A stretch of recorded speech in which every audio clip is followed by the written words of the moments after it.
What went wrong with Air Malawi? From 1964 to 2013, Malawi's national airline, Air Malawi, was in operation. Despite attempts in the 2000s to privatize it, it remained still state-owned. Attempts to find a partner eventually paid off, and Malawi Airlines began operations with Ethiopian Airlines shortly after Air Malawi suspended its operations. My name is Hamid Kibwe. If you haven't yet subscribed to this channel, please do so, and don't forget to click that bell icon to keep yourself updated of all our future videos. And now let's get into it. The origins of Air Malawi. It all started in the 1960s. In March of 1964, Air Malawi began operations. It was a subsidiary of Central African Airways. At the time, it was known as CAA. Northern Rhodesia, Southern Rhodesia, and Nyasaland all had CAA as their flag carrier. Air Malawi began with a leased fleet from CAA consisting of 3 the Havilland Canada DHC-2s and 2 DC-3s.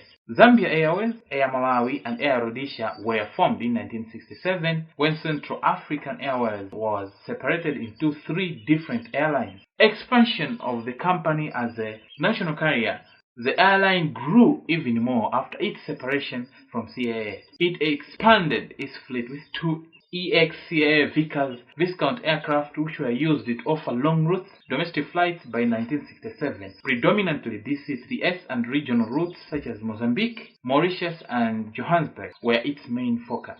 Throughout the 1970s, Britain-Norman Islander aircraft and 1 leased BSC-111 aircraft were added to the fleet. It leased 1 VC-10 plane to run services to London in 1972. In 1978, the VC-10 was phased down in favor of more localized services. The 747 was also used, but only for a single flight. It leased a 747 SP from South African Airways in 1985 to transport Malawi's president to London. The 747 SP was only flown once by Air Malawi in 1985, and it was repainted in the airline's livery. Services were provided far into the 1990s. The fleet was modified to a mainly Boeing 737 fleet once more. In 1991, it received a delivery of its first 737-300, and since then it has operated 8 737s and 1 ATRR-42.